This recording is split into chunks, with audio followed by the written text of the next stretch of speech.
میرا بازو چھوڑیں، مجھے درد ہو رہا ہے۔ میں سچ کہہ رہی ہوں، میں نے خاندانی انگوٹھی نہیں چرائی، وہ بڑی محفل میں روتے ہوئے کہہ رہی تھی، جبکہ مقدم شاہ ضبط سے مٹھی بھینچے اسے گھور رہا تھا۔ آج اس کا نکاح تھا اور نکاح کا حق مہر وہ خاندانی قیمتی کروڑ کی ملکیت کی انگوٹھی تھی جو عین نکاح سے پہلے غائب ہوئی تھی، اور اس کا الزام حویلی کی یتیم لڑکی سدرا پر آیا تھا۔ انگوٹھی نہ ملنے پر نکاح ٹوٹ گیا تھا۔ مہمان واپس جانے لگے تھے جب مقدم شاہ کی آواز پر سب ٹھہرے۔ بہت شوق ہے تمہیں وہ انگوٹھی چرانے کا، تو اس انگوٹھی کی قیمت میری ساری زندگی کی غلام بن کر چکاؤ گی تم۔ نکاح شروع کرو، میں اس سے نکاح کروں گا۔ مقدم شاہ کے فیصلے پر وہ نفی میں سر ہلانے لگی، پر کچھ دیر میں وہ یتیم مظلوم لڑکی مقدم شاہ کی بیوی۔ شاہ حویلی دلہنوں کی طرح سجائی گئی تھی۔ برقی کمکموں سے حویلی کی عمارت کو چار چاند لگ گئے تھے۔ آج حویلی کے اکلوتے لاڈلے سپوت پیر مقدم شاہ کا نکاح تھا اور دلہن والے بس پہنچنے ہی والے تھے۔ رخصتی بعد میں طے کی گئی تھی، اس لیے دلہن والے اپنے ساتھ چند مہمانوں کو لے کر حویلی ہی تشریف لا رہے تھے۔ میر مقدم شاہ اپنے کمرے میں آئینے کے سامنے کھڑا اپنے دو خاص ملازمین کے ذریعے تیار ہو رہا تھا۔ ایک نے احترام کے ساتھ میر مقدم شاہ کے سر پر پگڑی باندھی تھی اور دوسرے نے شال اڑائی تھی۔ وہ شیروانی میں بہت جذاب نظر دکھائی دے رہا تھا۔ اس نے آئینے میں ایک نظر خود کو دیکھا اور مسکرایا۔ آج اس کی زندگی کا سب سے حسین دن تھا، کیونکہ آج سردار مقدم شاہ اپنی محبت کو پانے والا تھا اور اسے اپنے نکاح میں قبول کر کے ہمیشہ ہمیشہ کے لیے اپنی زندگی کا حصہ بنانے جا رہا تھا۔ وہ کیوں نہ خوش ہوتا، کیونکہ یہ اس کی زندگی کا سب سے خوبصورت ترین دن تھا۔ اس نے تیار ہو کر ایک نظر خود کو آئینے میں دیکھا اور بے اختیار مسکرا دیا۔ پھر دھیرے دھیرے چلتا ہوا باہر آیا تو دادی جان کا کمرہ کھلا ہوا تھا۔ وہ بے اختیار ان کے پاس آیا، جہاں سدرا دادی کے پاس بیٹھی ان کے پاؤں دبا رہی تھی۔ میر مقدم شاہ کو اندر آتا دیکھ کر ایک لمحے کے لیے وہ مبہوت سی ہو گئی۔ وہ کسی پرنس چارمنگ سے کم نہیں لگ رہا تھا، جس کے چہرے پر ایک الوہی خوشی تھی جو اس کے انگ انگ سے پھوٹ رہی تھی۔ سدرا نے فوراً سے اپنا رخ موڑ لیا اور چادر درست کرتی ہوئی کھڑی ہو کر کمرے کے کونے میں پہنچ گئی۔ جیتے رہو، جیتے رہو۔ دادی جان جو اپنے کمرے میں بستر پر بیٹھی ہوئی تھی، اسے اس طرح دیکھ کر ان کی آنکھوں میں آنسو آ گئے تھے۔ دادی جان نے میر مقدم شاہ کو اپنے برابر میں بیٹھنے کا حکم دیا اور سدرا کو باہر جانے کا کہا تو وہ سر ہلا کر باہر نکل گئی۔ بہت اچھے اور خوبصورت لگ رہے ہو، تمہیں یوں دیکھنا میری دلی خواہش تھی، لیکن وہ ایک دم سے اپنی بات ادھوری چھوڑ کر غمزدہ سے نظر آنے لگی تو مقدم شاہ نے آگے بڑھ کر ان کے ماتھے پر بوسہ دیا تھا۔ آپ میرے لیے میری ماں کی جگہ ہیں، میری ماں سے زیادہ میں نے آپ کی گود کی راحت پائی ہے۔ آپ میرے لیے سب کچھ ہیں دادی جان، لیکن اس طرح آپ کا میری شادی میں شامل نہ ہونا مجھے خود بھی تکلیف دے رہا ہے۔ اگرچہ فاصلہ چند سیڑھیوں کا ہی ہے، پر دل تو دکھتا ہے نا۔ میں چاہتا تھا آپ میرے نکاح والے دن میرے برابر میں بیٹھ کر میرا ہاتھ تھامیں، مجھے بالکل اپنے بیٹے کی طرح دعائیں دے کر اس رشتے میں باندھ دیں۔ دادی جان نے مسکرا کر اس کی طرف دیکھا اور اس کے سر پر شفقت سے ہاتھ رکھا۔ میں نہ سہی، لیکن میری دعائیں تمہارے ساتھ ہیں۔ لیکن تم ایک بار پھر سے سوچ لو۔ مقدم شاہ کے چہرے کی ہنسی غائب ہو گئی۔ اس نے بے اختیار اپنی دادی جان کی طرف دیکھا، جن کی آنکھوں میں امید کے دیے ابھی بھی جل رہے تھے۔ آپ ایسا کیوں کہتی ہیں؟ آپ اس کے بارے میں غلط سوچتی ہیں دادی جان۔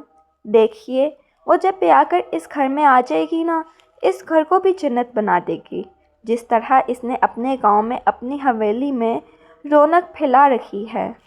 دادی جان کی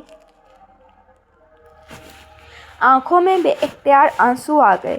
انہوں نے آگے بڑھ کر اسے گلے سے لگا لیا تھا اور دعائیں دے کر رخصت کیا تھا۔ وہ سیڑھیاں اتر کر نیچے آیا اور حویلی کے بڑے سے لون میں بنے اسٹیج پر بیٹھا۔ اپنی دلہن کا انتظار کرنے لگا۔ اس کی آنکھوں کے سامنے وہ منظر گھوم گیا تھا جب وہ پہلی بار اس نے اپنی ہونے والی بیوی سامیہ حسین کو دیکھا تھا۔ وہ اپنی زمینوں کے حساب کے لیے گیا ہوا تھا جب اسے طول کے کنارے وہ اپنی دوستوں کے ساتھ قہقہ لگاتی ہوئی نظر آئی۔ اس کی خوبصورتی نے میر مقدم شاہ کو گویا محبت کے جال میں جکڑ لیا اور وہ پہلی ہی نظر کی محبت میں گرفتار ہو گیا۔ وہ دھیرے دھیرے چلتا ہوا ان تک آیا تو تمام لڑکیاں میر مقدم شاہ کے رعب و دبدبے سے ڈر کر بھاگ گئی تھیں، لیکن وہ اس کے سامنے سینے پر بازو لپیٹ کر کھڑی رہی، ذرا بھی نہ ڈری نہ جھجکی، بلکہ اس کی آنکھوں میں آنکھیں ڈال کر ناگواری کا اظہار کیا تھا۔ آپ کون ہیں اور اس قدر دیدہ دلیری سے یہاں کیا کر رہے ہیں؟ وہ بے اختیار مسکرایا۔ آپ کی اسی بہادری کو دیکھنے کے لیے دور سے آیا ہوں۔ جاننا چاہتا ہوں کہ آپ کون ہیں اور ہماری زمینوں پر کیا کر رہی ہیں۔ یہ سنتے ہی اس کا ماتھا ٹھکا اور سامیہ حسین نے ارد گرد نظر دوڑائی اور اپنے سر پر ہاتھ مارا۔ وہ غلطی سے ان کھیتوں کی طرف نکل آئی تھی جو ان کی زمینوں کے اندر نہیں آتے تھے۔ اپنی دوستوں سے باتیں ہی باتوں میں اسے پتہ ہی نہ چلا کہ وہ غلطی سے دوسری طرف نکل آئی ہے۔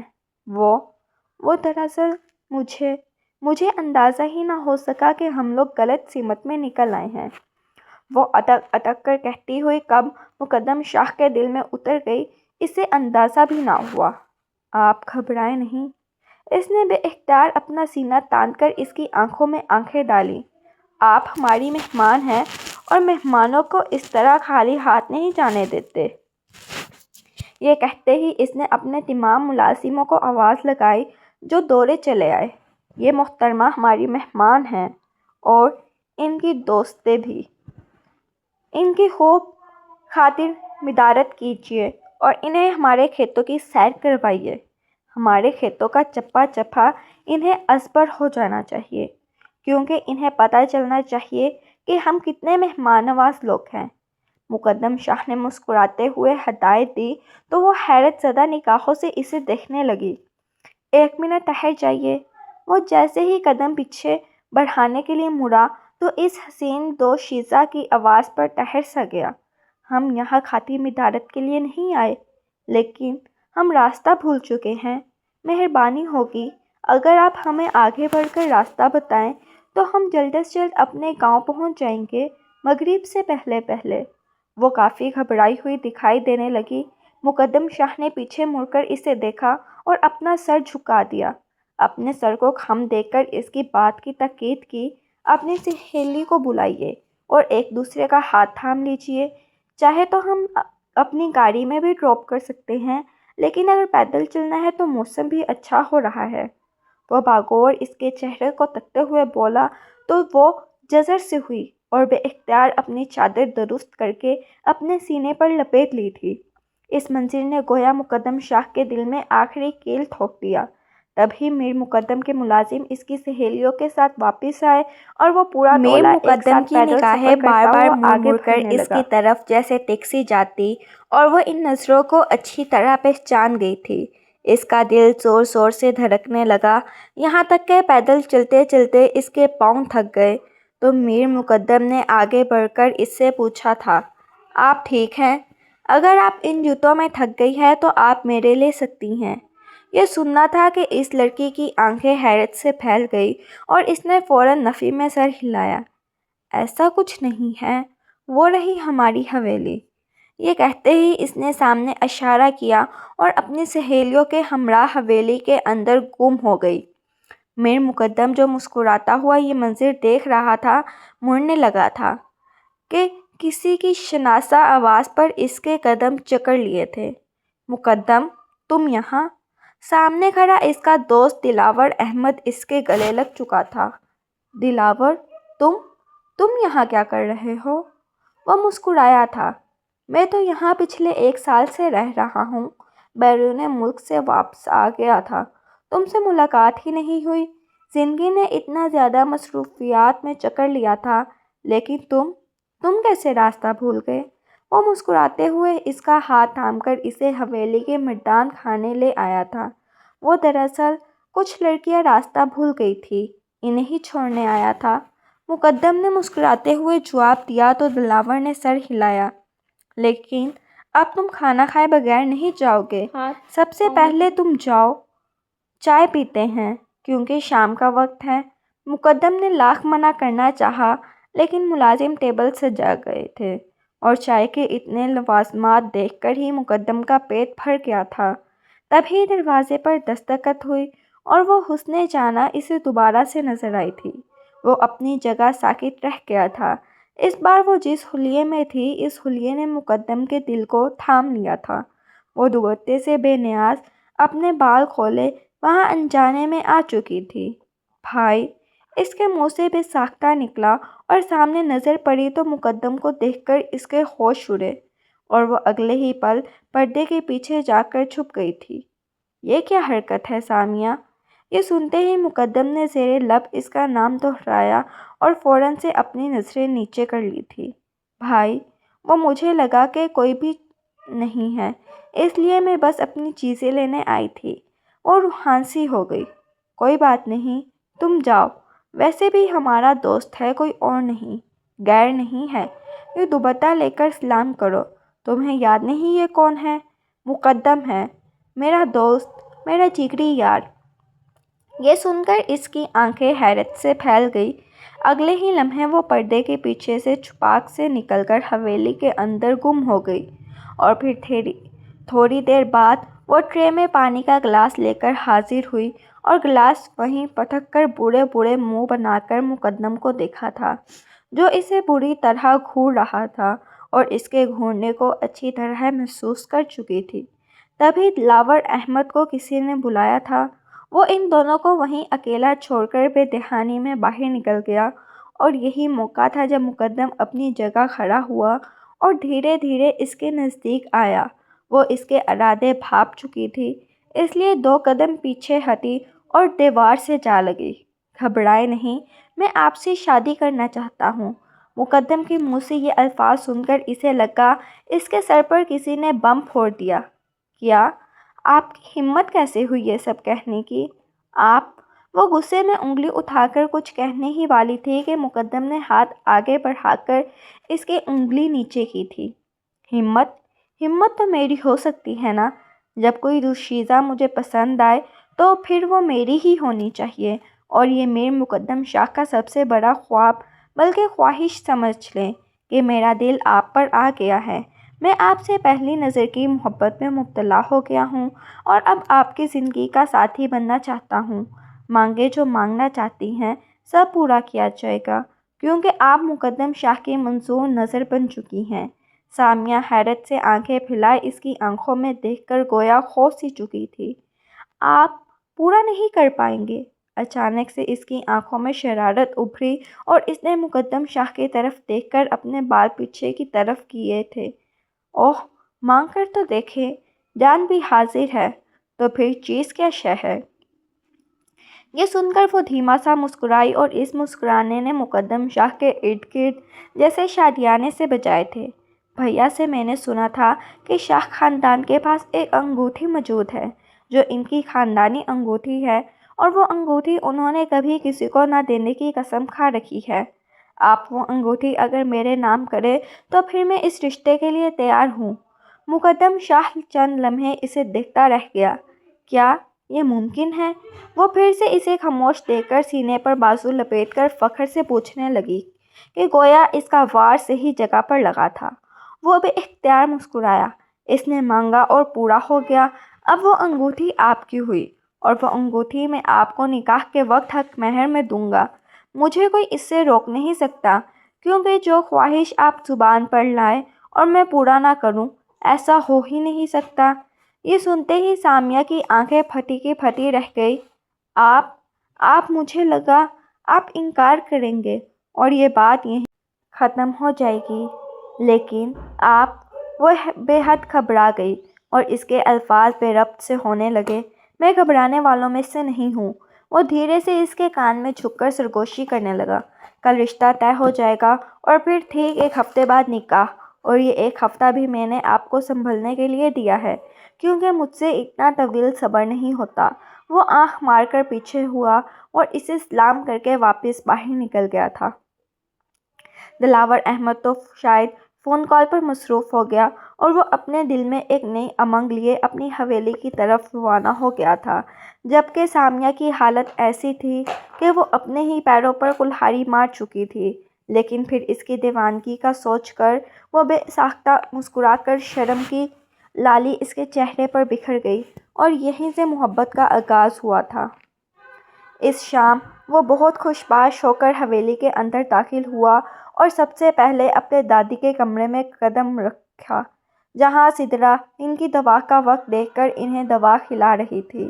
دادی، دادی، آج میں بہت خوش ہوں، وہ اندر آ کر انہیں بازو سے تھام کر بولا تو اس کی آنکھوں کی خوشی دیکھ کر دادی کے چہرے پر بھی مسکراہٹ بکھر گئی تھی۔ اور میں آپ سے آج یہ کہنا چاہتا ہوں کہ آپ کی برسوں کی خواہش اب پوری ہونے جا رہی ہے۔ آپ کا پوتا میر مقدم شاہ شادی کے لیے تیار ہو گیا ہے، لڑکی پسند کر لی ہے اور اب چاہتا ہے کہ آپ بات چلائیں، رشتہ لے کر جائیں۔ یہ سنتے ہی ان کی آنکھوں کی جوت بجھ گئی اور پاس کھڑی سدرا جو پانی کا گلاس تھامے ہوئے تھی، ایک لمحے کے لیے اس کے ہاتھ سے گلاس پھسل کر رنگ میں بھنگ ڈال چکا تھا۔ تم کوئی کام دھیان سے نہیں کر سکتی؟ چلو اب جلدی سے اسے صاف کرو۔ وہ گھبرا کر 2 قدم پیچھے ہٹی، اپنے آنسو پیے اور دھیرے دھیرے کانچ کو سمیٹنے لگی۔ ایک کانچ اس کے ہاتھ سے نکلا اور چبھا اور انگلی سے خون نکلنے لگا۔ یہ منظر پاس بیٹھی دادی صاحبہ نے بھی دیکھا تھا۔ نور جہاں بیگم کو اس کے غم میں پریشانی لاحق ہوئی اور انہوں نے مقدم شاہ کی طرف دیکھا۔ یہ شادی کیسے ہو سکتی ہے؟ وہ ہمارے برابر کے تو ہیں، لیکن ان کے خاندان کو سب جانتے ہیں، وہ لوگ لالچی ہیں۔ دادی نے گویا بات سنبھالنے کی کوشش کی تو مقدم ان کا چہرہ دیکھتا رہ گیا۔ لالچی ہوں یا نہ ہوں، مجھے ان سے کوئی مطلب نہیں ہے، میں نے اپنی زبان دے دی ہے۔ اور مقدم شاہ اپنی زبان سے پھرا نہیں کرتا۔ مقدم شاہ کو لگتا ہے کہ اب اگر اس کے بغیر جیا تو مر جائے گا۔ یہ سنتے ہی اس کی دادی نے بے اختیار اس کے منہ پر ہاتھ رکھا۔ جھولا کہیں کا کبھی ایسی بات کر رہے ہو؟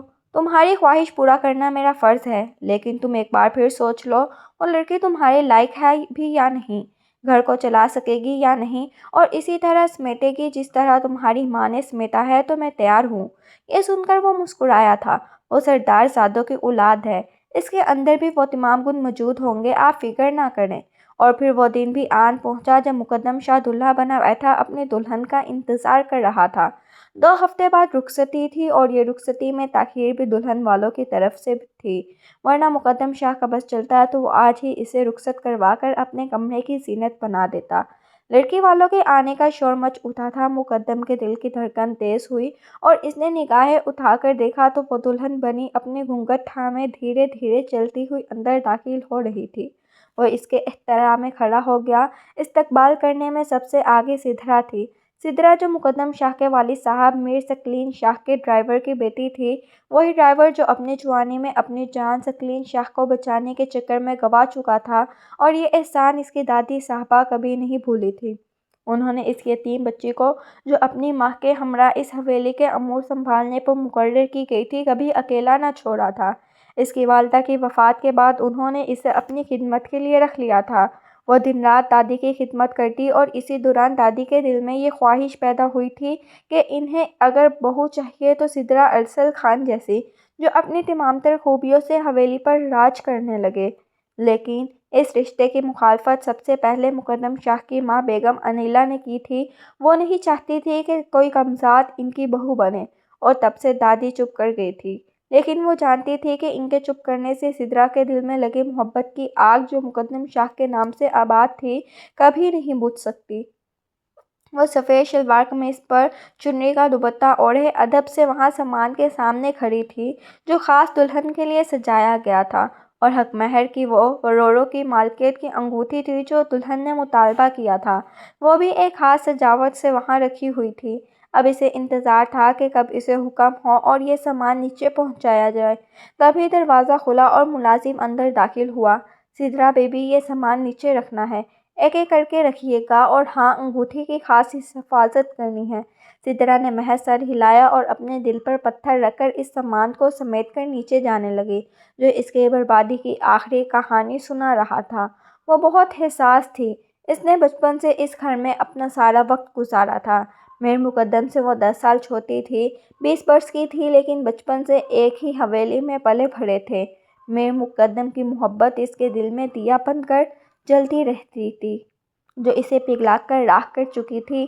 لیکن سدرا چپ چاپ اپنی آنکھوں کے سامنے میر مقدم کو کسی اور کا ہوتی دیکھ رہی تھی، کیونکہ وہ جانتی تھی کہ میر مقدم اور اس کے اسٹینڈرڈز میں زمین آسمان کا فرق ہے، اور وہ کبھی ایک دوسرے کے برابر نہیں ہو سکتے۔ اس نے اپنے آنسو پوچھ کر چہرے پر مسکراہٹ قائم رکھی اور دھیرے دھیرے سارا سامان نیچے رکھا۔ نکاح شروع ہوا اور سدرا انگوٹھی لینے اوپر آئی تو اس کے پیروں تلے سے زمین نکل چکی تھی، جب وہاں انگوٹھی غائب ہو چکی تھی۔ اس کی آنکھیں ابل پڑیں اور اس نے منہ پر ہاتھ رکھ کر اپنی چیخ کو روکا۔ اب لگتا ہے سارا الزام مجھ پر آئے گا۔ مجھ سے اتنی بڑی بھول کیسے ہو سکتی ہے؟ یہ سوچتے ہوئے وہ دوڑ کر نیچے آئی اور سامنے کھڑے ملازم نوردین کے کان میں ساری بات کہہ ڈالی۔ اس کے چہرے پر ہوائیاں اڑی۔ وہ فوراً اسے اپنے سردار کے پاس پہنچا، جو مولوی صاحب کے ایہاب و قبول کی بات کو غور سے سن رہا تھا۔ وہ اس کے کان کے قریب جھکا۔ سائی، انگوٹھی چوری ہو گئی ہے۔ یہ سننا تھا کہ وہ ایک جھٹکے سے اپنی جگہ سے کھڑا ہو گیا۔ کیا بکواس کر رہے ہو؟ انگوٹھی کیسے غائب ہو سکتی ہے؟ یہیں کہیں ہوگی، دیکھو، ڈھونڈو۔ دلہن نے بھی یہ بات بغور سنی تھی اور مولوی صاحب کو ہاتھ اٹھا کر کچھ مزید کہنے سے روک دیا تھا۔ کیا ہوا؟ آپ کے وعدوں کا بکھر گئے؟ بس ایک ہی دن میں؟ سامیہ نے گھونگھٹ کی عرض سے گویا طنز کیا تو مقدم کو اپنی بے تحاشا انسلٹ محسوس ہوئی تھی۔ ایسا کچھ نہیں ہے، انگوٹھی وہیں ہوگی، آپ نکاح تو شروع کریں۔ لیکن سامیہ نے نکاح سے انکار کر دیا تھا۔ جب تک انگوٹھی میرے سامنے نہیں رکھی جائے گی، میں ان کی زبان کا اعتبار کیسے کروں گی؟ میں یہ کیسے یقین کروں کہ یہ شخص آگے بھی زندگی میں اپنی زبان پر قائم رہے گا؟ یہ تو بہت بڑا دھوکہ ہے نا؟ مسکراتے ہوئے مقدم شاہ کے چہرے کو زرد پڑتا دیکھ ہی تھی۔ پوری حویلی الٹ پلٹ کر کے رکھ دی گئی تھی، لیکن اس انگوٹھی کا کہیں نام و نشان موجود نہیں تھا۔ آدھے گھنٹے تک تمام لوگ ایک ہی جگہ بیٹھے رہے اور میر مقدم کی حالت ایسی تھی جیسے کانٹوں کو بدن میں لہو نہیں۔ انگوٹھی سنبھالنے کی ذمہ داری کس کی تھی؟ وہ چلایا تو سامیہ اپنی جگہ پر کھڑی ہو گئی۔ اب چلانے سے کچھ نہیں ہو سکتا۔ سردار صاحب، آپ تو ایک انگوٹھی کی حفاظت نہ کر سکے، آپ ساری زندگی میری حفاظت، میرا ساتھ کیسے گزاریں گے؟ کیسے میری حفاظت کریں گے اور کیسی اپنی زبان کا پاس رکھیں گے؟ وہ اپنا گھونگھٹ الٹ چکی تھی۔ میں یہ نکاح نہیں کر سکتی، کیونکہ یہ شخص پہلے ہی مرحلے میں ناکام ہو گیا ہے۔ محبت کے دعوے تو بڑے کیے تھے، لیکن عمل ایک پر بھی نہ کر سکے۔ سامیہ نے اس کی آنکھوں میں آنکھیں ڈال کر نہ صرف اس کی محبت کو جھٹلایا تھا، بلکہ اس کے دل کے کئی ٹکڑے کر ڈالے تھے۔ لڑکی والے اٹھ کر واپس جا چکے تھے اور میر مقدم ٹوٹے دل کے ساتھ وہیں صوفے پر بیٹھا چلا گیا تھا۔ پورا ہال خالی ہو گیا اور وہ تمام خالی نگاہوں سے تمام لوگوں کو خود پر ہنستا دیکھ چکا تھا۔ کرم دین، وہ زور سے چلایا تو وہ دوڑتا ہوا اس کے پاس آیا۔ انگوٹھی کی ذمہ داری کس کی تھی؟ اس کی آنکھوں میں سرخی دوڑ رہی تھی اور اس نے انتہائی تیکھے لہجے میں کرم دین سے پوچھا تھا۔ ارسل خان کی بیٹی سدرا کی۔ اس کی ذمہ داری تھی کہ وہ انگوٹھی کو سنبھالے۔ میرے خیال سے تو اسی نے چوری کی ہوگی۔ کچھ دنوں پہلے کہہ رہی تھی پیسوں کی ضرورت ہے۔ یہ سنتے ہی میر مقدم شاہ کی آنکھوں میں گویا طوفان اٹھا تھا۔ اسے میرے سامنے حاضر کیا جائے۔ وہ جو سیڑھیوں کے کونے پر کھڑی اس کی یہ گرج چمک سن رہی تھی، ایک دم سے گھبرائی اور پیچھے ہٹی تھی کہ میر مقدم شاہ کی نظر اس پر جا پڑی۔ وہ اپنی جگہ سے اٹھا اور تیز تیز قدموں سے اس کے پاس آیا۔ اس کی آنکھوں سے قہر برس رہا تھا۔ تو یہ تم ہو جس کی وجہ سے آج مجھے نہ صرف سبکی کا سامنا کرنا پڑا، بلکہ میری محبت بھی مجھ سے روٹھ گئی اور میں ناکام ہو گیا۔ وہ اس کے بازو میں اپنی فولادی انگلیاں گھسائے اسے غصے میں جھنجھوڑ کر کہہ رہا تھا۔ تمام ملازم وہاں سے غائب ہو گئے۔ سب جانتے تھے کہ میر مقدم شاہ کے آگے اور اس کے غصے سے کوئی بچ نہیں سکتا، اور آج تو جیسے وہ سدرا پر عذاب بن کر نازل ہونے والا تھا۔ بہت شوق ہے نا تمہیں انگوٹھی چوری کرنے کا؟ وہ شدید غصے سے چلایا اور اس قدر زور سے اس کا بازو جھنجھوڑا کہ اس کی چیخ بلند ہوئی تھی۔ مجھے معاف کر دے، میں نے کچھ نہیں کیا، میں نے انگوٹھی کی حفاظت ہی کی تھی۔ میں سامان نیچے لانے کے لیے واپس پلٹی تو وہ غائب تھی۔ میں نے کچھ نہیں کیا ہے۔ وہ زمین پر بیٹھ کر رونے لگی۔ اگلے ہی پل میر مقدم شاہ نے اسے تھاما اور اسے گھسیٹتے ہوئے اسٹیج کی طرف لے آیا۔ اسے پورے عرصے میں وہ اپنا ہاتھ اس کے ہاتھ سے چھڑانے کی کوشش کرتی رہی، لیکن اب میر مقدم شاہ کو کوئی نہیں روک سکتا تھا۔ مولوی صاحب، نکاح پڑھائیں۔ نکاح کسی اور سے تھا، لیکن اب الفاظ تبدیل کر دیجئے۔ دلہن کی جگہ سدرا ارسل خان لکھ دیجئے اور حق مہر کو کاٹ دیجئے۔ اب نکاح پڑھائیے، میں تیار ہوں۔ یہ سنتے ہی سدرا نے پھٹی پھٹی نگاہوں سے میر مقدم شاہ کو دیکھا۔ اس کا خواب روئے بدن ہولے ہولے کانپ رہا تھا۔ سائی، مجھے معاف کر دے سائی۔ وہ اس کے قدموں میں گر گئی، لیکن مقدم شاہ نے نفرت سے رخ پھیر لیا۔ اب معافی تلافی کا وقت گزر چکا ہے، اب صرف حساب دینے کا وقت ہے۔ اس کی آنکھوں میں آنکھیں ڈال کر اس قدر شفقت سے بولا کہ ایک لمحے کے لیے سدرا کو اپنا سانس بند ہوتا محسوس ہوا۔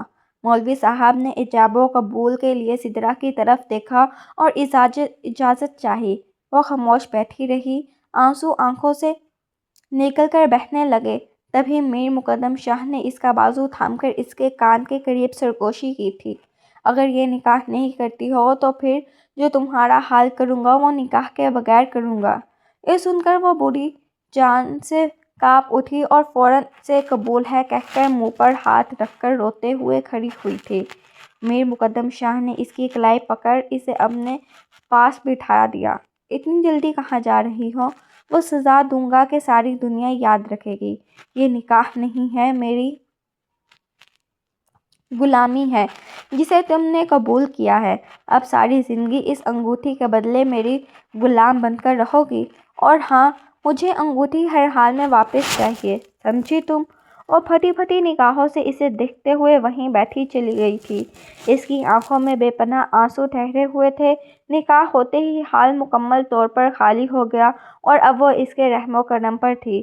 شام کے 7 بج چکے تھے۔ میر مقدم شاہ نے پگڑی اتار کر وہیں پھینک دی اور آگے بڑھ کر اسے بازو سے تھام کر گھسیٹنے لگا۔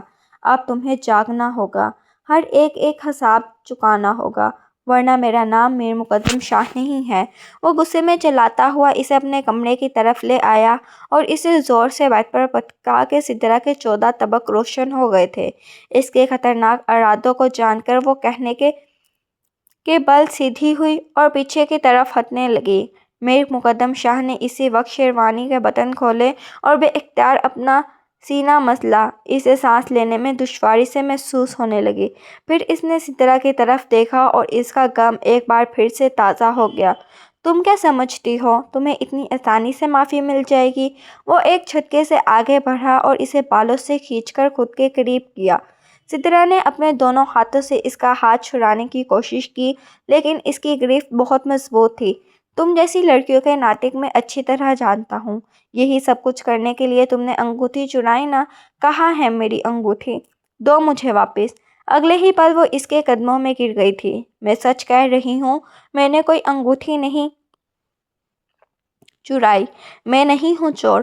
وہ رو پڑی تھی، لیکن میر مقدم شاہ کے سر پر تو گویا اپنی محبت کو کھو جانے کا غم سوار تھا۔ اس نے ایک دم سے اپنی شیروانی اتار کر دور پھینکی اور تیز قدموں سے آگے بڑھا سدرا کو دوبارہ بیڈ پر دھکا دیا اور اس پر جھکتا چلا گیا۔ تبھی کمرے کے دروازے پر زور زور سے دستک سنائی دی تھی۔ کمرے کا پورا حلیہ بگاڑ دیا تھا۔ میر مقدم شاہ نے غصے میں آ کر ڈریسنگ پر ہاتھ مار کر ساری چیزیں گرا دی تھی۔ اس نے توڑ پھوڑ کر کے کمرے کا نقشہ ہی بدل ڈالا تھا اور پھر وہ سدرا پر جھکا تھا تاکہ اسے اس کی اوقات یاد دلا دے کہ وہ میر مقدم شاہ کے نکاح میں آ کر اس کے بستر کی زینت بن سکتی ہے، لیکن کبھی اس کے دل میں نہیں اتر سکتی۔ دستخط سن کر اس کے چہرے پر بے اختیار ناگواری ابھری۔ اٹھو اور دروازہ کھولو۔ وہ 2 قدم پیچھے ہوا اور واش روم میں جانے کے لیے قدم بڑھائے۔ یہ مت سمجھنا کہ میں تمہیں سزا نہیں دوں گا، تمہاری سزا مجھ پر ادھار ہے۔ یہ کہہ کر وہ پلٹ گیا اور وہ مڑے مڑے قدموں سے اپنے آپ کو سمیٹتی ہوئی دروازے پر آئی۔ دروازہ کھولا تو سامنے دادی کھڑی تھی۔ یہ سب کیا ہے سدرا؟ مجھے کرم دین نے بتایا کہ… یہ سنتے ہی وہ پھوٹ پھوٹ کر ان کے گلے لگ چکی تھی۔ دادی جان، میں برباد ہو گئی ہوں، میں کہیں کی نہیں رہی۔ مقدم بہت غصے میں ہیں، وہ مجھے مار ڈالیں گے۔ وہ رو رو کر ان کے گلے لگتے ہی ضبط کھو بیٹھی تھی۔ تبھی مقدم واش روم سے باہر نکلا۔ یہ کیا حال بنا دیا ہے تم نے سدرا کا؟ یہ چوری نہیں کر سکتی۔ تم نے اس پر الزام بھی کیسے لگایا؟ دادی جان اس کی حمایت میں آگے آئی تو وہ انہیں دیکھ کر رہ گیا۔ آپ میرے نکاح میں حال میں نہ آ سکی اور اب آپ مجھ سے لڑنے کے لیے یہاں تک آ گئی ہیں۔ کیا میں آپ کا سوتیلا ہوں اور یہ آپ کی زیادہ سگی ہے؟ مقدم شاید بہت زیادہ رنجیدہ ہو رہا تھا۔ دادی نے بے اختیار اس کے سر پر ہاتھ رکھا۔ تم میرے پوتے ہو، میری چند جان ہو، تم نے درست فیصلہ کیا ہے، لیکن اس بچی پر ظلم مت کرو، وہ یتیم ہے۔ انہوں نے بے اختیار سدرا کا چہرہ تھپ تھپایا۔ وہ جو بے ہوش ہو کر زمین پر اڑی ترچھی گری تو دادی نے ایک دم سے مقدم شاہ کو حکم دیا، اسے اٹھاؤ، بیڈ پر ڈالو اور ہوش میں لاؤ۔ مقدم نے نہ چاہتے ہوئے بھی ان کی پیروی کی۔ اسے بے اختیار اپنی باہوں میں بھر کر بیڈ پر بٹھایا، اسے کمبل اوڑھایا اور اسے ہوش میں لاؤ، یہ لو پانی۔ مقدم نے ناگواری سے کمبل اس کے سینے تک ڈالا، پھر اپنے ہاتھوں میں چلو بھر پانی بھر کر اس کے منہ پر چھڑکا تو وہ بے اختیار جیسے اٹھ گئی۔ بیٹا، ڈرنے کی ضرورت نہیں ہے، مقدم اب غصہ نہیں کرے گا۔ یہ سنتے ہی میر مقدم شاہ نے اپنا رخ پھیر لیا اور دادی آہستہ آہستہ چلتے ہوئے کمرے سے باہر نکل گئی تھی۔ دروازہ بند ہوا اور مقدم نے خونخوار نگاہوں سے اسے دیکھا تھا۔ اٹھو یہاں سے، وہ چلایا، یہ میری جگہ ہے، تمہیں غلام بنا کر لایا ہوں، مہرانی بنا کر نہیں، سمجھے تم؟ سدرا فوراً سے اٹھی اور اپنی آنکھوں میں بے تحاشا آنسو لیے صوفے پر آ گئی۔ میرا بس چلے تو میں تمہیں اس کمرے میں بھی نہ رہنے دوں، لیکن میں مجبور ہوں، پر یہ یاد رکھو تمہاری سزا ابھی ختم نہیں ہوئی۔ یہ کہہ کر اس نے لائٹ بند کی اور سونے کے لیے لیٹ گیا۔ نیند آنکھوں سے کوسوں دور تھی اور دوسری طرف اسے سدرا کی سسکیاں بھی بے چین کر رہی تھی۔ اگلے ہی پل وہ اٹھا، اس کا ہاتھ تھاما اور اسے دروازے سے باہر نکال دیا۔ آئندہ میں تمہاری شکل بھی نہیں دیکھنا چاہتا، دفع ہو جاؤ یہاں سے۔ وہ زور سے چلایا تو سدرا اسی طرف منہ پر ہاتھ رکھ کر روتے ہوئے باہر نکلی۔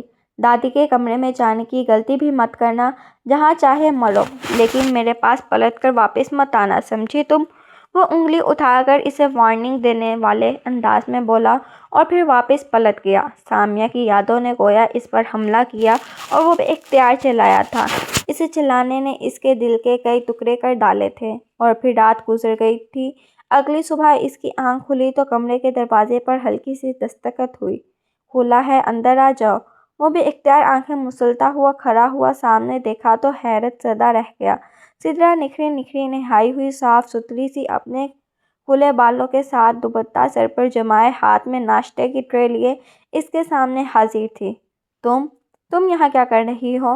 ایک دم سے اس کے چہرے پر ناگواری پھیل گئی اور اس نے سدرا سے پوچھا۔ دراصل دادی جان نے کہا تھا آپ صبح جلدی ناشتہ کرتے ہیں، اسی لیے۔ وہ اپنی بات مکمل کیے بغیر آگے بڑھی اور ناشتے کی ٹرے اس کے آگے رکھی تھی کہ میر مقدم شاہ نے ایک دم سے اپنا ہاتھ مارا اور ساری ٹرے نیچے الٹ دی۔ چائے کا کپ اڑ کر اس کے پاؤں کو چلا گیا تھا، گرم گرم چائے جو ابھی کیٹلی سے نکل ہی تھی کہ سدرا کے پورے پاؤں کو سرخ کر گئی تھی۔ ایک زوردار چیخ مار کر وہ زمین پر بیٹھ گئی اور اپنے آنسو پی کر اپنے پاؤں کو دیکھنے لگی۔ میر مقدم شاہ ایک لمحے کے لیے حیران رہ گیا۔ وہ بہت زیادہ سخت دل نہ تھا، نرم دل انسان ہی تھا، لیکن اس واقعے نے گویا اس کی ساری خوشیاں چھین لی تھی۔ تبھی تو کیا وہ یہ حق حاصل کر چکا تھا کہ کسی پر بھی ہاتھ اٹھائے یا اسے جلا تک ڈالے۔ ایک لمحے کے لیے اس کا دل زور سے دھڑکا، اگلے ہی لمحے وہ رخ پھیر گیا۔ میرے سامنے مت آیا کرو ورنہ یہی ہوگا، وہ دھیمے لہجے میں کہہ کر کمرے سے باہر نکل گیا اور سدرا آنکھوں میں آنسو لیے یہ سوچتی رہی کہ کیا اس کی زندگی اس طرح غلامی میں گزرے گی، اسے اس قصور کی سزا ملے گی جو اس نے کیا ہی نہ تھا۔ میر مقدم شاہ کمرے سے باہر نکلا تو اسے دادی کے کمرے سے بہت سے لوگوں کی باتیں کرنے کی آواز آ رہی تھی۔ وہ اندر داخل ہوا تو حیران رہ گیا۔ دادی نے ملازمہ کی ایک فوج اکٹھی کی ہوئی تھی۔ یہ سب کیا ہے؟ وہ وہاں بیٹھا تو دادی مسکرائیں۔ دولہے راجہ، آپ تو آرام کریں، آج آپ کی شادی کی پہلی صبح ہے۔ یہ سن کر اس نے ناگواری سے سر جھٹکا۔ میں پوچھ رہا ہوں دادی، یہ سب کیا ہے؟ اس کا اشارہ ملازموں کی طرف تھا۔ ارے تمہارا ولیمہ، تمہارے ولیمے کے لیے سب سوچ رہی ہوں۔ انیلا نے بھی ہاتھ چھڑا دیے ہیں اور تم بھی بے نیاز سے ہو، اب مجھے ہی کرنا ہوگا نا۔ یہ لو، یہ سارا کھانا بنانا ہے، شام تک تیار ہو جانا چاہیے۔ بڑی دعوت ہوگی، سب لوگ جان جائیں گے کہ یہ ولیمہ کوئی عام سا ولیمہ نہیں ہے بلکہ میر مقدم شاہ کا ولیمہ ہے۔ یہ سنتے ہی وہ اپنی جگہ ساکت رہ گیا تھا۔ کوئی ولیمہ نہیں ہوگا اور نہ کوئی دعوت ہوگی، آپ سب باہر جائیں۔ ملازم ایک دوسرے کی طرف دیکھ کر حیرت سے کندھے اچکا کر باہر نکل گئے۔ یہ تم کیا کہہ رہے ہو؟ شادی ہوئی ہے تمہاری سدرا کے ساتھ۔ شادی؟ آپ اسے شادی کہتے ہیں؟ لیکن یہ شادی نہیں، بربادی ہے۔ یہ کہہ کر وہ باہر نکلا اور سیدھا سدرا کی طرف آیا۔ تمہیں کیا لگتا ہے کہ یہ سب کچھ کر کے تم میرے دل میں جگہ بناؤ گی؟ ولیمہ کرنا ہے نا تمہیں؟ آؤ میں تمہیں بتاتا ہوں کہ ولیمہ کیسے ہوگا۔ وہ اس کے ہاتھوں سے جکڑ کر کمرے میں لے گیا اور زور سے دھکا دیا، پھر اس پر جھکتا چلا گیا۔ سدرا کی چیخیں بلند ہوتی گئی۔ وہ اس کی اس جارحانہ رویے کے لیے ہرگز تیار نہ تھی، لیکن اس نے سدرا سے زبردستی اپنا حق وصول کر لیا تھا۔ وہ بکھرے بالوں اور بکھرے وجود کے ساتھ ایک کونے میں سمیٹی آنکھوں سے آنسو بہتی اس شفاق مقدم شاہ کو دیکھ رہی تھی، جس کی محبت کبھی اس کے دل میں تارا بن کر جگمگاتی تھی اور اب وہاں صرف و صرف ایک اندھیرا تھا۔ میں بے قصور ہوں، آپ نے میرے ساتھ جو کیا وہ اچھا نہیں کیا۔ میں بے قصور ہوں، میں آل کو کیسے سمجھاؤں؟ میں نے انگوٹھی نہیں چرائی، وہ چلائی تھی، لیکن مقدم شاہ نے جیسے اپنے کان لپیٹ لیے تھے۔ اب جاؤ اور اعلان کرو کہ ولیمہ کر دیا جائے، کیونکہ میں نے حق زوجیت تو تمہارا ادا کر ہی دیا ہے نا۔ وہ تن سے کہتا اپنے ظلم اس پر ڈھا کر اسے حق زوجیت کا نام دے رہا تھا۔ سدرا کا دل چاہا کہ زمین پھٹے اور وہ اس میں سما جائے۔ کیا اس نے اس شخص سے محبت کی تھی جو اسے دو کوڑی کا کر چکا تھا؟ وہ سوچے بغیر نہ رہ سکی تھی۔ رات کے وقت وہ اس کے کمرے میں آئی اور اس کے لیے چائے کا کپ میز پر رکھا۔ مقدم کی عادت تھی وہ رات کے وقت چائے کا ایک کپ ضرور لیتا۔ پہلے تو وہ جی بھر کر حیران ہوا اور پھر اسے پکارا، رک جاؤ۔ وہ پلٹ کر اسے دیکھنے لگی۔ یہ بتاؤ انگوٹھی کہاں ہے؟ سدرا نے بے اختیار گہری سانس بھری۔ اس کے ہونٹوں پر زخم کا نشان تھا اور یہ مقدم کی تھپڑ کا نتیجہ تھا جو کل رات کو اس نے اسے لگائی تھی تاکہ وہ اپنی اوقات میں رہے۔ وہ کوئی بھی جواب دیے بغیر واپس پلٹی۔ تمہیں سبق نہیں آتا؟ میں تم سے کچھ پوچھ رہا ہوں۔ وہ دھیرے دھیرے چلتی ہوئی اس کے پاس آئی، گویا اس کی آنکھوں میں جیسے خوف ختم ہو چکا تھا۔ میں اب بھی یہی کہوں گی کہ میں چور نہیں ہوں، میں نے انگوٹھی نہیں چرائی، اور اب خاموش اس لیے ہوں کہ میں وضاحتیں دے دے کر تھک چکی ہوں۔ اس کی آنکھ سے ایک آنسو بہہ نکلا اور مقدم کے دل میں گڑ گیا۔ اسے بے اختیار ایک عجیب سی بے چینی محسوس ہوئی، لیکن تب تک وہ باہر جا چکی تھی۔ اب وہ اس کے سامنے کم ہی آیا کرتی تھی۔ وہ 2 دن سے حویلی سے باہر تھا۔ اسے سدرا کی قطعاً کوئی پرواہ نہیں تھی، لیکن اب جب وہ واپس پلٹا تھا تو اس کا دل جیسے کسی آگ کے تحت جل رہا تھا۔ وہ جیسے ہی کمرے میں داخل ہوا تو حیرت سے اچھل پڑا۔ وہاں سدرا اس کے بیڈ پر لیٹی رکھ کر اس کا سر تھپک کر اسے چپ کروایا تھا۔ ایک دم سے اس معصوم سی لڑکی پر رحم آیا تھا۔ اس نے فوراً سے ایک پیالے میں پانی بھر کر پتیاں بھگو کر سدرا کے سر پر رکھیں تو اس نے ایک دم سے اپنی آنکھیں کھول دی تھی، اور جیسے ہی کھڑی ہونے لگی تو میر مقدم شاہ نے اسے لیٹنے کا کہا تھا۔ لیٹ جاؤ، اٹھنے کی ضرورت نہیں ہے، آرام کرو۔ دوائی لی تم نے اور کھانا کھایا تھا؟ ایک ساتھ اتنے سارے سوالات، اور وہ بھی اس شخص کے منہ سے جو اسے اپنی زندگی کی سب سے بڑی غلطی قرار دے چکا تھا۔ وہ حیران رہ گئی۔ اس نے بس ہاں میں سر ہلایا۔ دوائی کے پیسے نہیں تھے۔ یہ سنتے ہی مقدم شاہ کو ایسا لگا جیسے کسی نے بھرے بازار میں اس کے منہ پر زوردار تھپڑ رسید کر دیا ہو۔ تم مجھ سے کہتی نا؟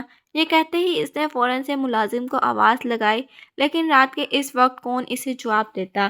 اس لیے وہ کمرے سے باہر نکلا اور جیسے ہی راہداری میں سے گزرا تو اسے کچن کے پاس کھڑے نوردین کی آواز آئی تھی، جو موبائل پر کسی سے بات کر رہا تھا۔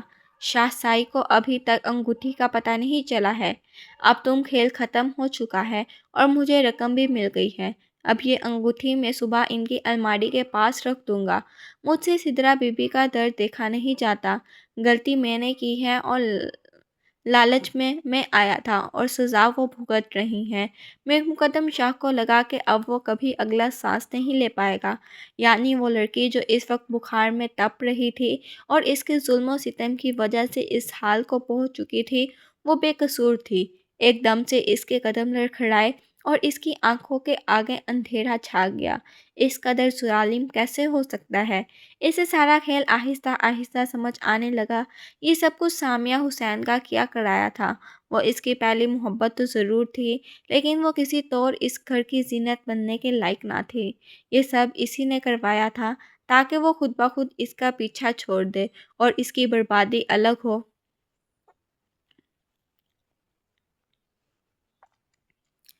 میر مقدم شاہ کو لگا جیسے کسی نے اس کا سینہ چیر کر سارا خون نکال دیا ہو۔ وہ وہیں بیٹھ گیا تھا اور پھر گہری سانس بھر کر نور الدین کے قریب آیا تھا۔ سب کچھ جان گیا ہوں۔ اپنی جان پیاری ہے تو یہاں سے کل صبح ہوتے ہی مجھے نظر مت آنا، لیکن اس وقت مجھے دعائی کی ضرورت ہے۔ مجھے دعائی لا دو۔ نوردین نے سر جھکا دیا تھا اور کچھ ہی دیر میں دعا لے کر آیا تو اس نے سدرا کو جگا کر دعائی پلاتی۔ سدرا تو آنکھیں حیرت سے پھیلائے ٹکر ٹکر اسے دیکھتی ہی چلی جا رہی تھی۔ وہ شخص جو کل تک اس کے لیے ظالم تھا، آج مسیحا کیسے بن گیا تھا؟ اور ادھر مقدم شاہ کی یہ حالت تھی کہ وہ نہ سچ بتا سکتا تھا اور نہ سدرا کے سامنے شرمندہ ہونا چاہتا تھا۔ لیکن سچ تو یہ تھا کہ وہ بری طرح ٹوٹ کر بکھر گیا تھا۔ سدرا کی حالت بہتر ہو گئی تھی۔ یہ مقدم شاہ نے اسے پھل فروٹ لا کر دیے تھے اور اپنی صحت کو توجہ دینے کا کہا تھا۔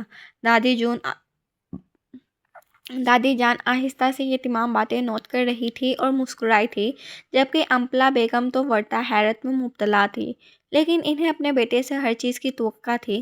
سدرا اب تک کافی حد تک سنبھل گئی تھی۔ صبح اٹھتے ہی میر مقدم کی آنکھ کھلی تو وہ کمرے میں موجود نہیں تھی۔ اسے حیرانی ہوئی۔ وہ اٹھ کر باہر آیا تو کچن سے دو ملازموں کی اونچی اونچی آواز آ رہی تھی اور تیسری آواز کسی کے رونے کی تھی۔ وہ جیسے ہی اندر آیا تو اندر کا منظر دیکھ کر اس کے قدموں تلے سے زمین نکل گئی۔ وہاں کھڑی دونوں ملازمین سدرا پر چیخ رہی تھی اور اس نے تو باقاعدہ طور پر آگے بڑھ کر ہاتھ تک اٹھا لیا تھا۔ غلام بنا کر لائی گئی ہو، مالکن بننے کی غلطی مت کرنا اور ہمیں کبھی اپنی غلطی مت سمجھانا، سمجھی تم؟ خبردار۔ وہ چھوٹے چھوٹے قدم اٹھاتا ہوا اندر آیا، خونخوار نگاہوں سے اس ملازمہ کی طرف دیکھا۔ تمہاری ہمت کیسے ہوئی یہ سب کچھ کہنے کی؟ سدرا میری بیوی ہے اور کسی کو کوئی حق نہیں پہنچتا کہ اسے کچھ بھی کہے، سمجھی تم؟ آج کے بعد حویلی میں اپنی شکل مت دکھانا۔ میں نے تمہیں نوکری سے نکال دیا ہے۔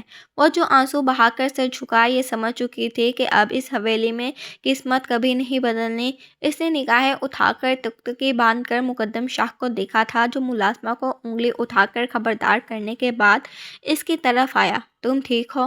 اس نے فوراً سے پانی کا گلاس بھر کر اس کی طرف بڑھایا تو سدرا وہیں کرسی پر بیٹھ کر دو گھونٹ پینے لگی اور پھر نگاہیں اٹھا کر اس کی طرف دیکھا تو کہا، میں ٹھیک ہوں، لیکن آپ کو یہ سب کرنے کی ضرورت نہیں ہے۔ میں اپنے اوقات اچھی طرح۔ اس سے پہلے کہ وہ اپنی بات مکمل کرتی، مقدم شاہ نے اس کے ہونٹوں پر اپنا ہاتھ رکھ دیا تھا اور پھر دھیرے سے کھڑے ہو کر اس کا ہاتھ نرمی سے تھام کر اسے اپنے کمرے میں لے آیا تھا۔ میں جانتا ہوں کہ تم حیران ہو یہ راتوں رات میں بدل کیسے گیا ہوں، کیونکہ مجھے سچ پتہ چل گیا ہے اور سچ یہی ہے کہ تم بے قصور ہو۔ ظالم تو میں ہوں جس نے تم پر ظلم ڈھایا۔ وہ اسے بیڈ پر بٹھا کر گھٹنوں کے بل اس کے پاس بیٹھا اعتراف کر گیا تھا۔ سدرا نے خالی خالی نگاہوں سے اسے دیکھا اور پھر اچانک سے اپنا چہرہ اپنے ہاتھوں میں چھپائے بری طرح رو پڑی تھی۔ میں جانتا ہوں کہ میں نے تمہارے ساتھ بہت غلط کیا ہے، لیکن میں شرمندہ ہوں۔ اب تم چاہو تو ہمارے راستے الگ ہو سکتے ہیں۔ اور وہ رونا بھول کر اس کا چہرہ تکنے لگی۔ سزا بھی آپ سناتے ہیں اور فیصلہ بھی آپ کرتے ہیں۔ کیا مجھے کوئی فیصلہ کرنے کا اختیار نہیں ہے؟ وہ بولی تو اس کے ہونٹ کپ کپا رہے تھے۔ میر مقدم شاہ نے بے اختیار نگاہیں اٹھا کر اس کی طرف دیکھا تھا۔ تم فیصلہ کر سکتی ہو، اور مجھے پتہ ہے کہ کوئی بھی کسی ظالم کے ساتھ رہنا پسند نہیں کر سکتا۔ وہ ایک بار پھر سے اپنی نگاہیں نیچی کر چکا تھا۔ میں دھوکے میں مبتلا تھا۔ محبت کا دھوکہ ملا تو تمہیں بھی قصوروار سمجھ لیا، لیکن قصوروار تو میرے اپنے نکلے۔ پھر میں جانتا ہوں کہ اب تم میرے ساتھ رہنا نہیں چاہو گے۔ یہ تمہاری اپنی مرضی ہے۔ میں تمہیں پابند نہیں کرنا چاہتا۔ یہ کہہ کر وہ جیسے ہی جانے لگا تو سدرا نے اس کا ہاتھ پکڑ لیا تھا۔ ایک لمحے کے لیے میر مقدم شاہ کو لگا جیسے وقت رک سا گیا ہے۔ اس نے پیچھے مڑ کر دیکھا تو سدرا کی خوں میں بے تحاشا آنسو تھے اور اس نے نفی میں سر ہلایا تھا۔ رشتے ایک چھٹکے سے نہ بنائے جاتے ہیں اور نہ ہی توڑے جاتے ہیں، اور اب جب غلط فہمیاں دور ہو گئی ہیں تو آپ نے یہ کیسے فرض کر لیا کہ میں آپ سے دور رہ کر خوش رہوں گی؟ وہ دھیرے دھیرے کہتی ہوئی میر مقدم شاہ کے دل میں اتر رہی تھی۔ بے اختیار میر مقدم شاہ نے گہرا سانس بھرا اور سدرا کی آنکھوں میں جھانکا۔ تو تم یہ کہنا چاہ رہی ہو کہ تم میرے ساتھ میری زندگی میں رہو گی؟ وہ جیسے تصدیق چاہ رہا تھا۔ سدرا نے بے اختیار ہاں میں سر ہلایا اور نگاہیں جھکا دیں۔ محبت کرتی تھی آپ سے، کرتی ہوں اور کرتی رہوں گی۔ زندگی کا یہ امتحان ضرور تھا، دل دکھا بہت تھا، برا بھی بہت لگا تھا، لیکن ہمت نہیں ہاری میں نے کہ جب میں بے قصور ہوں تو میرا قصوروار نہ ہونا آپ کے سامنے ضرور ثابت ہوگا۔ اور اب دیکھیں، وہ دھیما سا مسکرائی اور پلکیں جھکا لی۔ جی مقدم شاہ دوڑ کر آگے آیا، چند لمحے اسے بے قراری سے دیکھتا رہا اور پھر ایک جھٹکے سے اسے خود میں بھینچ لیا تھا۔ اس نے دیوانوں وار اس کا ماتھا چوما تھا، پھر آنکھیں چوم کر اس کے ہونٹوں پر جھک گیا تھا۔ مجھے معاف کر دو، میں غلط تھا، خود کو بھی اور تمہیں بھی تکلیف اور اذیت میں مبتلا کیے رکھا، لیکن اب زندگی کی نئی شروعات کرنا چاہتا ہوں۔ وہ اسے اپنے سینے میں بھیج کر اس کے کانوں میں سرگوشی کرتا ہوا محبت کے گیت اتارنے لگا۔ سدرا نے اس کے سینے میں اپنا منہ چھپا کر گویا اس بات کی تصدیق کر دی تھی کہ وہ اسے معاف کر چکی ہے، اور وہ دونوں ایک دوسرے میں سمائے ایک دوسرے سے محبت کا اظہار کر کے ساری جدائیاں سمیٹ کر سارے فاصلے کم کر کے ایک دوسرے میں مگن چاندنی رات میں آسمان کی چاندنی کو تکتے ہوئے محبت کے عہد و پیما کر رہے تھے۔ زندگی نے اچانک سے کایا پلٹی تھی اور سدرا غلام سے مالکین بنا دی گئی تھی، اور یہ کایا پلٹ اس کی برسوں کی خواہش تھی جو کچھ آزمائشوں کے بعد مکمل ہوئی تھی۔ اب میں کبھی تمہاری آنکھوں میں آنسو نہیں آنے دوں گا۔ اس کے کندھے پر سر ٹکائے اس کا بازو تھامے بالکنی میں کھڑی ہو کر آسمان کو تک رہی تھی۔ جب مقدم شاہ نے اس کے کان میں سرگوشی کی تو وہ کھلکھلاتے ہوئے پاس اس کے سینے میں منہ چھپا گئی تھی، اور دور کھڑی محبت ان کے ملن پر مسکرائی تھی۔